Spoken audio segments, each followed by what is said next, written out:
clutches. But there it is, Joker looking for the flank. Does do 1-for-1 trade-off at the end of the day. But AK needs to look for the rush, trying to get the 1v3. Can he get it? Here's the flank coming up through with the jump shot. Gets one right off the bat. But you have Jeltian right in the distance in the back of this fight. He gets another one, AK, but there will be the shutdown. Nice 1v1 scenario. S versus Xiaotan, one of the highest kill and damage players in this entire PMCO Wildcard Series Imperium. Who's going to get it? But there it is. He's crouching. We see him. But S, that is a huge mistake. Don't regen 1v1. You don't regen at the end when it's a 1v1 situation, especially out in the open. He wasn't even behind a rock.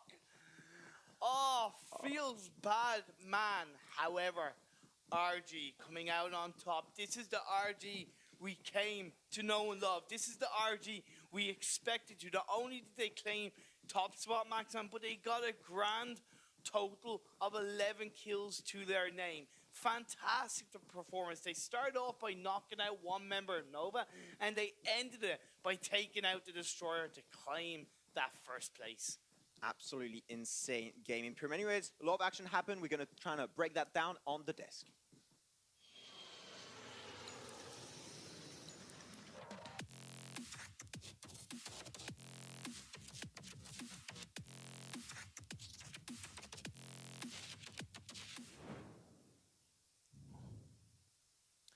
What a game. What a game. We both do what a game one, Max. What a game one. Sanhok never fails to impress, never fails to show us some insane action right there. There were so many teams until like what, phase 4, 5?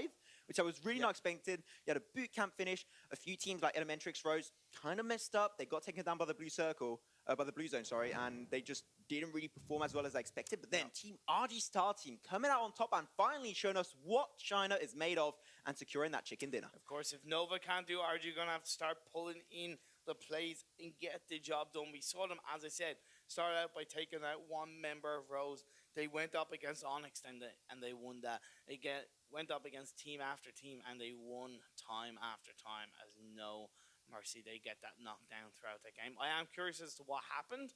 However, that moment when Nomad Warriors took out Salty Squad, that must have been pretty sweet for them. Yeah, that was a really big W going their way. Nomad Warriors, that's another fight that happened on top of SNG, which was playing kind of split, so they lost a few of their members. And that was when Nomad Warriors also, they just didn't have a prime positioning. They couldn't really do much with what was given to them. The Destroyer, they had the information, they just easily picked that up. That was when Joker finally pulled the trigger. He had enough of waiting, tried to make something work out, and at the end of the day, it did pay off. But we still had a little bit of a mistake coming out from one of the members of the Destroyer, S there, trying to go for the regen without any kind of coverage and letting himself open to damage. Yeah. And, like, I do understand the regen idea. Like, you want to try and get an ally back up, try, then I turn into a 1v2 scenario, but you're doing it at an angle where, like, there's so much visibility on you that it's not going to pay off. You're easily going to get shut down. Especially when that last member of RG was just knocked down, so he actually had his own vision that he was able to feed to his final RG member. If it was literally just that one member of RG Star left, as in he had nowhere else to nowhere else in terms of perspective of help, maybe. But yeah, when it's a 1v1, you cut your teammates loose and you go, okay, this is mine to take. I'm going to hunt this guy down. I'm going to take him out. However, we see the results from 16th to 1st. SRY in last. Got 2 kills, so they do get 2 points. But camp to win, you said, disappointment so far yesterday. They followed up with another disappointing result. Is it safe to assume that Camp to Win may not go to Berlin Imperium? I think that is a safe assumption at this point. So Camp to Win might be saying goodbye to this team in the near future. And then we're going to go over to the top 8 position. RG Star Team, there it is. Those are the people we are looking for. 11 kills going their way. 41 all across the board.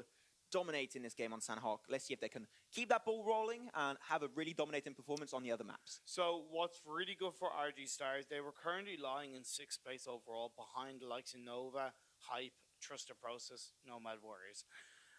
They've gotten obviously a lot more points, and we're going to see the standings now. Nomad Warriors with that top spot in 1st place with 135 points after taking out Salty in game 1, who have dropped down to 2nd. But RG jumping from 6th, overtaking Nova, Trust the Process, and Hype to get in 3rd place.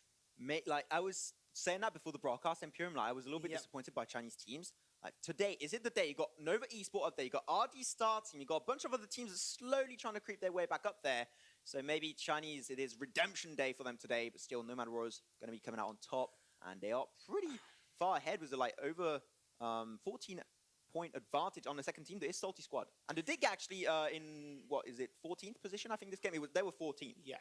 So Salty got to get up there. Definitely. And, it is also it is also starting to slip away from the likes of Hype, Elementric, CSP, and No Mercy, who are in the lower stages from 8th to 11th. They're just slowly starting to, have that gap difference in points. And that also makes it harder. And as we get through the games, one less chance, not a less chance, so on and so forth. Still 4 games of action. A lot to come. We're going to go over to, of course, Vikendi, which is going to be that snow-based mountain. It's going to be really exciting, and I do hope that some of these teams will start to step things up. Yesterday, if you missed the action, there was Salty Squad that got the chicken dinner on Vikendi. But once again, also, if you did miss the action, unfortunately, it does happen. You want to check out what happened in the group stage and the semi-finals, or what happened yesterday at the first day of the regional finals. You can go and check out the link down below, clubopen.pubgmobile.com. You have all the extra piece of juicy information over there if you want to check that out. Yeah, of course. And if you're watching us on Facebook, Twitch, or YouTube and enjoying the action, please hit that like, hit that follow, smash that subscribe button, click the notification bell so you get up to date on when PUBG Mobile goes live. Because like I said, there's a lot more action to come in PUBG Mobile esports. There's a lot more coming our way. So once again, second game, it's going to be on Vikendi, as I said earlier. Salty Squad, they got the last chicken dinner. A few teams are pretty comfortable on their map, and it was also Trust the Process, which normally are not like a Vikendi team. They've been actually pretty decent, so maybe they can try and step it up today and get that chicken dinner on Vikendi finally. But anyways, enough chit-chat. We'll go to a very, very short break. We'll see you guys in just a few short minutes for some Vikendi action.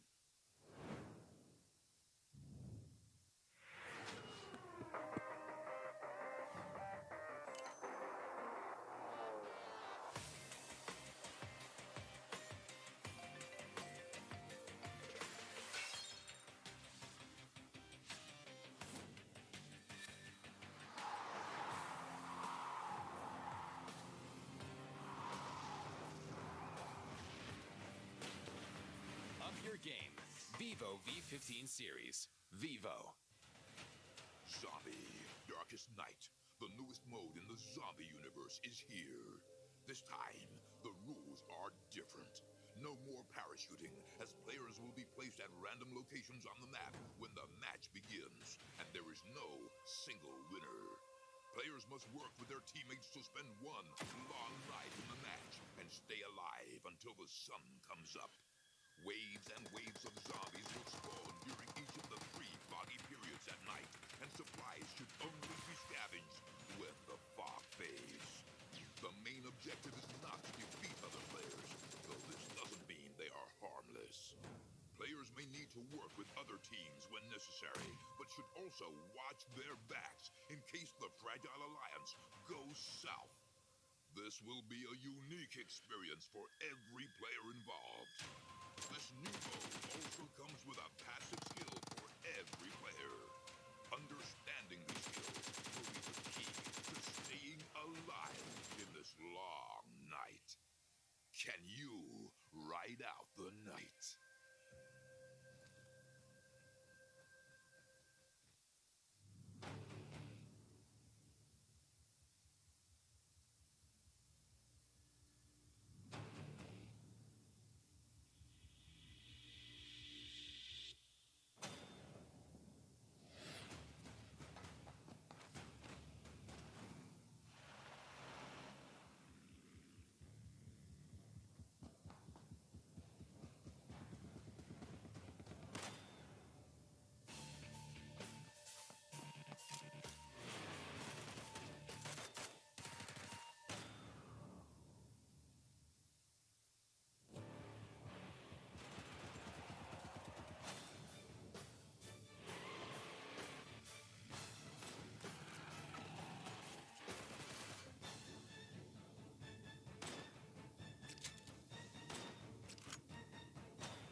for free.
Hello, ladies and gentlemen, and welcome your beautiful faces back to PMCO, who are ready to jump into game number 2. Winter's coming, Vikendi is coming to you.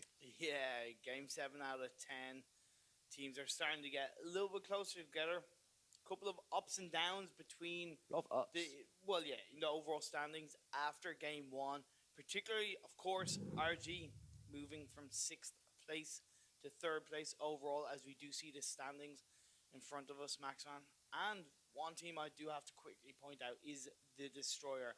They got 2nd place in game one, and they moved up from 10th place to 6th.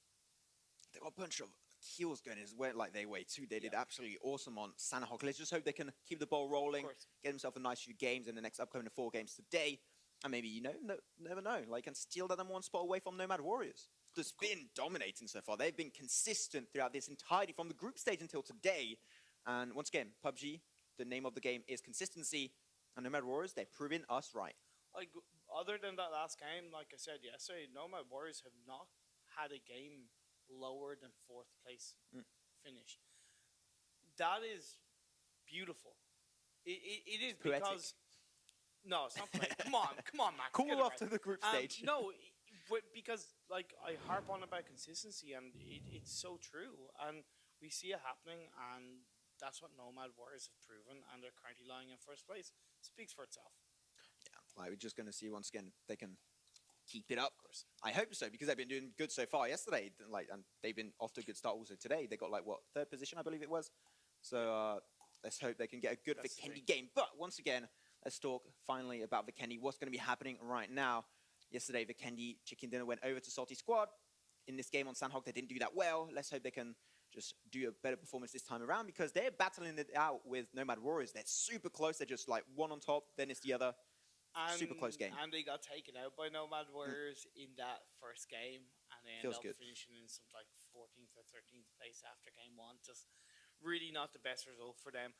And what it's just doing is it's just starting to bring these teams just closer and closer together. If the top 2 teams are kind of trading positions, it's only putting the likes of, RG, Hype, Destroyer, these teams that are kind of 5th, 6th, 7th, 8th, just every chance to climb up the standings, And that's good for them, because that's what they want to do realistically for the time being. All Hype need to do and all Destroyer need to do is avoid the action.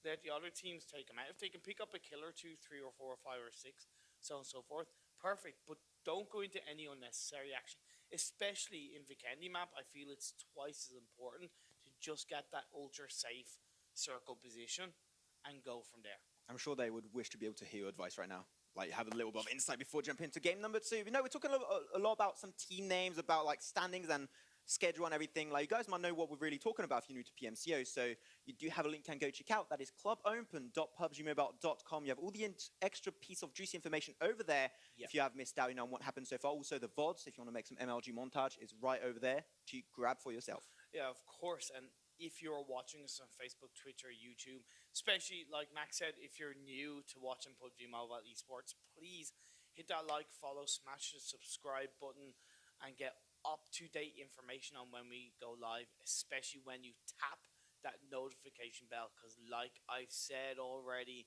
there's a lot more action to come in PUBG Mobile Esports. Yeah, as we're just about to jump into Vikendi for game number 2 of the day. Normally.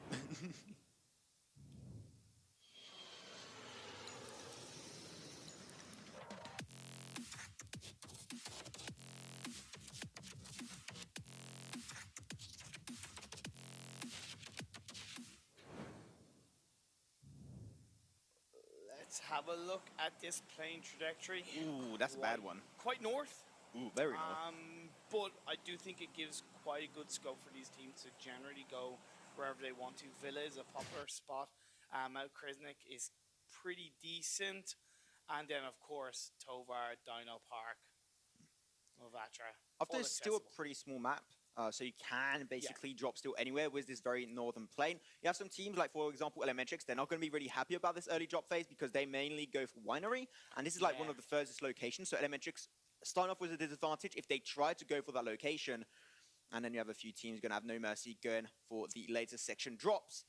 And I think that once again, unfortunately, I'm going to be a sad boy, but Castle might be with no teams going to claim it this time. I love Castle. It's such a good place. Sad boy. We did see yesterday's game did end in the Cement Factory finish. As we look at this first circle, it's going to be overall more north ending result. But we see Elementrix are, hey, they're trying to get to winery, right? They want that wine. They want to get those juicy grapes to give them the fuel to get to as late into the game as possible. I want some wine right now, but yeah, they're going to try their best to get to winery. Man, they're going to have such a big game. They're going to have to rotate so efficiently because to get to winery after the circle is going to be pretty far away. So they're going to have to rotate really fast and efficiently, be really reactive on what's going to happen. And a few teams already set their location. And Nomad Warriors, they're such a good position under their control. And they're a really good contender right off. Like, we just barely started. We're barely a few minutes in, and they're just looking super strong in their positioning. Like, realistically, the teams have got to. There's a lot of teams that are in the west of the map, right, Max, and they have to move up. There's a lot of scope around the cement factory for the teams to move in. And if I were the teams, I would move in as quickly as possible and get that circle because it is more likely going to shift downwards rather than upwards to begin with, in my eyes, because it's not going to be a coastal actual water finish. It might be a bit of a coast, but I feel like that's going to give the teams that move up earlier on a higher chance to survive because they won't be under pressure from the blue zone. They won't be under pressure from teams ahead of them. They will just be able to camp where they locate inside that circle and pick off enemy team one by one. Definitely, that might be something that will happen in the near future. MPM as Salty Squad, CS Pro Gaming, Camp to Win a little bit close together. Salty Squad and Camp to Win, like the two extra opposites. Salty Squad at the very top of the leaderboard, Camp to Win at the very lowest section. Camp to Win, maybe avoid the fight if you know that it's Salty Squad because their micro is really good. Of course, and they're both from Nepal. So they have that blood, so to speak, in terms of sharing scrims, sharing the same server from that point of view. So I'm sure they've come up against each other before. It won't be the last time as well as we look at headshot. Headshot once again didn't show up on game number 1 yesterday, so they got one game that they did not play compared to every single team. So that's right off the bat a little bit of a disadvantage. Let's hope they can try and make a nice comeback, and it should be possible. But right now we have this compound towards bridge. It's going to be No Mercy and SRY. SRY not doing that great last game. Got swiped away by a weird engage from Team Rose. Let's hope that this time they can step it up, not be too out of position in the open. There are way more compounds to work with in this location on the Kendi. And to defend it's pretty easy to defend compounds when you're on the Kendi. You got so much visibility. The compounds are pretty far from each other. So you've got big open areas where it's really hard to push. And I think that this time around, like SOI, they should be happy. This is the kind of gameplay and map that fits their style. It should be, and also they're on the west coast of, the east coast of that circle. You gave me that look as if, you what, mate? Yeah. Yeah, they're on the east coast. There's no real teams around them, around those two. So they actually have plenty of space to go, at least in the first couple of minutes and as we get to the end of the first circle. But long way to go, Maxon, in this game, I'll tell you that much. Really long way to go. SNG, they were able to have one member snake it through at the very end, but they did split. SNG, this time, you're going to have to fix those mistakes. If you want to try and secure the number 1 spot, they could try and do so. Then we're going to go back over to Headshot. Already talked about those earlier. They're going to be good to go. Other than T25 from the group stages and the semi-finals, I actually fear the most for SNG right now in these team fights because of the lack of synergy we've seen. So if they can improve on that, we know what they can do given the accuracy. They've just got to stick together as a team. Yeah, they've got a chance to step it up. Also, SNG, they were in 7th position in the semi-finals. They were pretty decent. Like, they were about the same pot as Nomad Warriors, but Nomad Warriors, they outdone themselves so far. We're expecting the same kind of gameplay style from SNG, trying to really outdo themselves. That's going to be SLC. Always, most of the time, when you see one member of SLY surviving lonely, it is SLC. Yeah. They do a 3-1 split with one scout that is SLC most of the time. Hasn't been really paying off so far, so SLY maybe try and change your ways, go back to a 4-man push. Seemed like it might work a little bit more for SLY because they're such an aggressive team too. It would really fit their gameplay. Talking about rush now. Disconnect Leave. is on his own. Rose hopefully will have heard that. They definitely hear the sound of voices. Hodge is trying to go for those shots. He knocks him down. That's Disconnect. Going to be taken out and Camp to Win lose one member already. The driving skills that actually do kill you hit right into the box. And well, you heard the sound too. You should have rushed. You rushed on the side, giving easy open access to shoot him down. You should have rushed behind the house. Yeah, I know. Would have been a little bit hidden. Maybe got behind a hill that was a little bit further on the left. and he would have been fine. But unfortunately, that's going to be one member off camp to win. Well, I think we're not really surprised, unfortunately, but they're going to be shut down by Team Rose. And Rose stepping it up. They got the synergy here. They played as a four-man team, which I really appreciated. They got multiple vehicles under their control. And Rose, maybe this is redemption day. Maybe this is the time where they step it up a notch and maybe try and sneak their way back in that top 3 position. Well, definitely they've got to get something done because they're currently lying in 12th overall. They've only got 58 points. In the last game alone, they only finished 9th. So really, it's slipping by them game after game. But Nova and Rose coming close together. Bandit trying to drive away quite successfully. Rose looking to stay generally quite together. Whereas Nova are definitely a bit more separated than usual. Definitely super split right now. Didn't pay off in the last game. They lost one of their members really early on, and then they just got out-traded in most fights because they picked 3v4 scenarios. And then there was also CS Pro Gaming that both of them just rushed right next to a compound. They had no information whatsoever. That was super risky. They could have got shut down, as we have a Magenta there trying to do the moves, trying to be a ninja. But right now he has a few shots coming out from Joker. Ooh, barely takes him down, but now they are in the lower section of this frozen river. That's going to be a Molotov coming on through. And Joker just really on the edge of this one and can't really get... Can he get back up? I'm not too sure. RG have a new lease of life, Maxon, to be honest.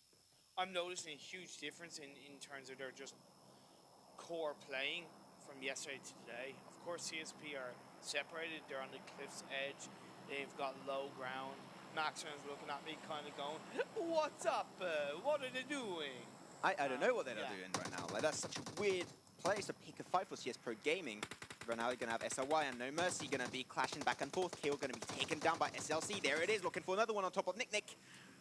No Mercy, not after a good start. Was only Punish on Destro, the 2 remaining members on their side. Can they pull off the turnaround? Not too sure. Opens the door, going to try and regen back up. One of their members, there will be Gangsky. Destro will make the job work out for now. And here it is, No Mercy. Gets one shot down on Nick with the flush. Yeah, so it's looking pretty good. It's now gone even Stevens in a 3v3 situation. Punisher trying to be that core in-game leader that he is. He is in-game leader for No Mercy if he didn't know. He's got to play, but he's kind of on his own